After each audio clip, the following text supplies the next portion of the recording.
And we are back this week with a little bit more energy than we had last week. We had a pretty uneventful week 8 for the most part, but we sure as hell did not have, what you call it, in between week 8 and week 9. I don't know. Whatever today was, it was definitely not uneventful. There were some trades went down today, a couple trade proposals that were about as trash as this fucking Thursday night football game. Daniel, welcome to the studio. We're going to talk about a few things today, but first off, how are you, pal? I'm doing pretty good. Eagles are going into the bye week with a win. Can't complain. That's for sure. Picked up a nice win in London, 4-4, just like yours truly, the commish. My record is also 4-4. It wasn't looking great for a little bit there. As a matter of fact, I think Kev was projected to win in the live projections, 90% to 10 at one point. But big touchdowns from AP and James Conner that came within 30 seconds of each other. Turned the whole game around. It might have turned my season around. Honestly, I was looking at who I was going to trade for some picks. I was pretty much giving up on the season, but now I'm right back in the thick of things, and Kev is at 3-5. Last week we also had a close one between Tommy and Boos. Tommy did sneak out a W by about 5 points, and shit, Thomas came out of nowhere the last few weeks. It looked like he wasn't going to be much of a threat. All of a sudden, he's in second place, and he's in first place in the division. I know you enjoyed watching Boos lose last week. Yeah. But were you surprised at all to see Tom take a W and move into first place?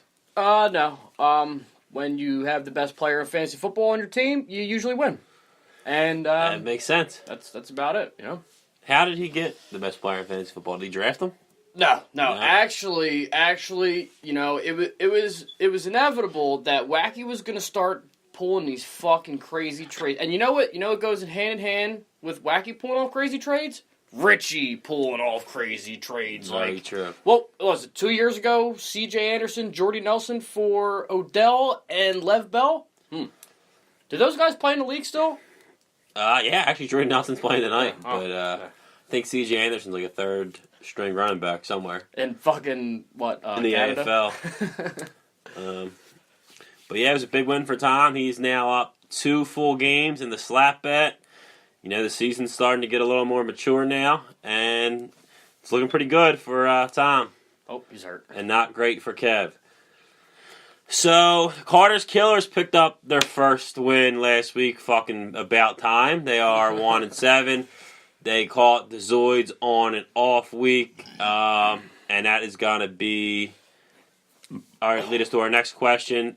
Do you think it's panic mode time? Is Rookie starting to fade a little bit? He's 4-4. He's actually outside the playoffs right now, but he's still in the thick of things. What do you think? You think he's starting to fade, or it was just a bad week? I think he started giving up 2 weeks ago, but he finds himself winning, and now he's in a rock and a hard place. He doesn't know if he should give up or try for that 6th spot, which I was in that position last year.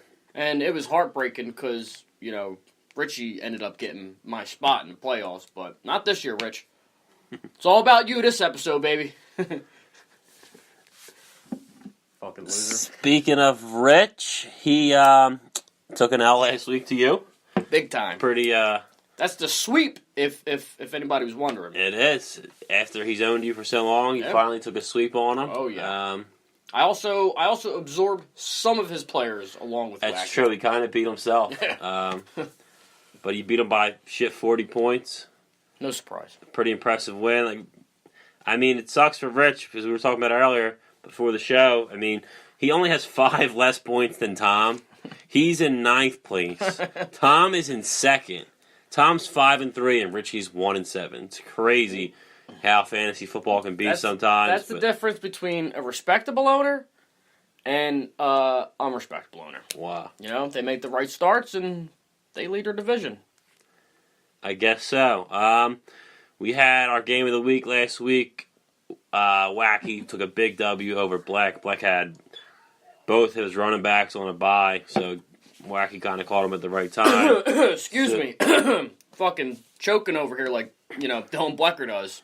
Year after year. It's Wow. fucking fry season today, baby. Bring the grills out. November 1st, we're grilling today.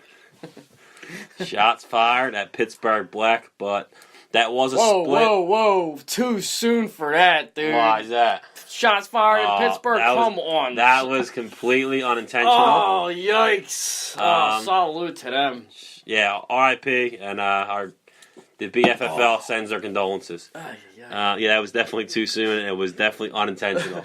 But that is a split for Wacky and Pittsburgh Black during the season. And that leads us to our Indiana Joe's Jabroni of the Week and our Arctic Splash Ice Cold Performance of the Week. First, the Indiana Joe's Jabroni of the Week. Daniel? So for the first time, we have Co-Jabronis. Co-Jabronis. Co-Bronies. Co-Bronies in Richie and Wacky for what I would almost call collusion. Wow. Big C word. You want to talk about, being too harsh. The C word trumps all. It's close, man. Wow. Listen, if I didn't see, if I wasn't in this league and I saw this trade happen, I would say that's collusion. Wow. Pretty tough accusations there. The first couple trade proposals, I have to say, they were some of the most lopsided proposals I've ever seen. Yeah, it could have been worse. That's the thing. I don't think it was collusion, but I think it was just Richie trying to secure AB as his keeper next year, but I think he was giving up way too much, and I think Wacky was trying to swindle him a little bit. But, I mean, I can't fault Wacky for trying to do that, but I think the committee did the right thing, and they kind of fixed the trade a little bit. I still think Wacky made out on the better end, but he also dumped one of the players he got right away in Zach Ertz for Lamar Miller. We actually have breaking news, Duff. Breaking news.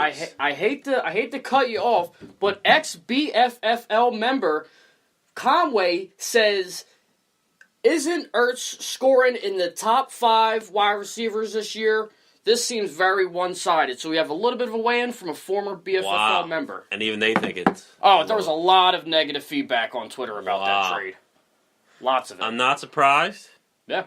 But I think that's deserving. I think they both deserve the Indiana Joe's Jabroni of the Week. And that moves us on to our Arctic Splash Ice Cold Performance of the Week. And it's going to have to go to Ricky Boy and the Zoids. Anytime you lose to a team who doesn't have any wins, I think you have earned that. They only put up 81 points. They still almost won, but when you're playing an 0-7 team and you're in the heat of a playoff race, you kind of have to pick up a W. So, Rick, you earned it. Arctic Splash Ice Cold Performance of the Week. Go get them this week. And speaking of this week, we are on to our previews for this week. We have me and you, buddy, going head-to-head as Duffy's Degenerates takes on the Click Commanders. So I wish you luck, but I also hope everyone on your team shits the bed. Including... One of them's hurt right now, so... Yeah, if somehow you have 3 guys playing in this fucking shit game right now between the Niners and the Raiders. Let's take a look at the rest of the matchup. So, it's Cam versus Tom Brady in the QB spot. I think that's pretty even. I think it comes down mostly to the running backs. I think James Conner and AP versus Zeke and Doug Martin. We'll see if he returns to the game. Yeah, that's big. Is that him back there or no? Nope. No, so we'll see if he returns to the game. If not, I think I have the upper hand there. And I also think a big matchup is our flex matchup between Kerryon Johnson and John Brown.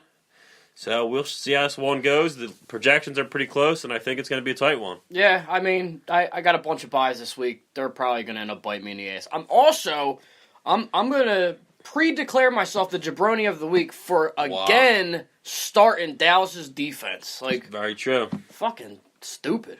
Just stupid. That's the only words I have for it. Hey, you're the one who made the decision, so... Yeah. I can't say I'm surprised that you're starting the Dallas Cowboys. Boo said he wanted him. He said, I was trying to get Dallas' defense. Wow. What a fucking loser. Almost as much of a loser as I am. I guess the Giants must be on the bye, huh? Yeah, they are. So, who else we got playing this week? We got Slow Kevin the boys taking on Carter's Killers. That's kind of like the game we have going on right now. 2 shit teams. You think Kev's done, or you think he has one more week to redeem himself? You think at 3-5 he's done for the year, or has he still got a little time to turn things around? Look, not only is Kev done. Wow. Well, if he loses, I'm not saying he's done as of right now, but if he loses, not only is he done, but this potentially 2-7 team, I don't know. There's a couple weeks left. You never know what can happen in fantasy. Are you saying that the Carter's Killers, if they win this week, are still alive? Listen, I'm just saying Rocco's on a decline. Kev would be on a decline. You got a couple. You got a couple of the top guys that are falling down. You never know, man. I doubt it, but you never know. I've already put Carter's Killers and Richie both in the graveyard. They're done for the year. There's no coming back from the dead. They're done. They're done. And if Kev loses this week, he's joined them right there. He'll be done too. He might as well just let Tom slap him. Let him slap him at Mega Bowl. Fuck it. Oh, yeah. Because he's done if he loses this week. Mega slap. So, I do like Kev's chances to stay alive and win this week. The Carter's Killers aren't putting out a really impressive lineup this week. They traded David Johnson earlier to Ricky Boy. They're starting some guys who really shouldn't even be starting, but it's not shit. They're trying to lose games at this point. They want that number one pick. They acquired a bunch of picks, so I guess it's a good strategy for them. I think Breeze against the Rams and James White against the Packers will be standout stars for Kev in a W. It's going to be interesting to see how, potentially Dave by himself uses all those picks next year. Yeah, potentially. I feel like we say that every year about Big Jack. That's true. We'll see. He'll be back for more, I'm sure. So what else we got? This is a big matchup. 2 5-3 teams. We got Tom and Black. Let's see. Who do you see making a big impact off of Tom's roster? I'm trying to avoid saying Todd Gurley because obviously he could be every week. Yeah. Well, obviously that's that could be in a negative factor because if he doesn't put up 30 points, then you don't know how your week's going to look. But I'll go ahead and say Nick Chubb because he's playing Kansas City defense, and if you pair up a good performance with what's presumed going to be a good performance by Gurley, that's you're looking good so far. Have to agree. I obviously could say Melvin Gordon for Black, but I'm not going to.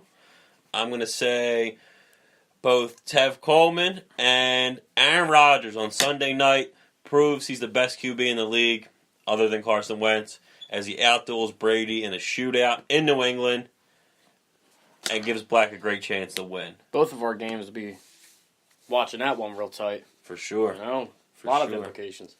I could be wrong, but I believe whoever wins that game will be in first place in that division. Yeah. I guess Boost could have something to say about that, but I think whoever wins that game will be in first place. You think Boost's going to lose every week? Yeah, he's going on a 2-game losing streak. It starts.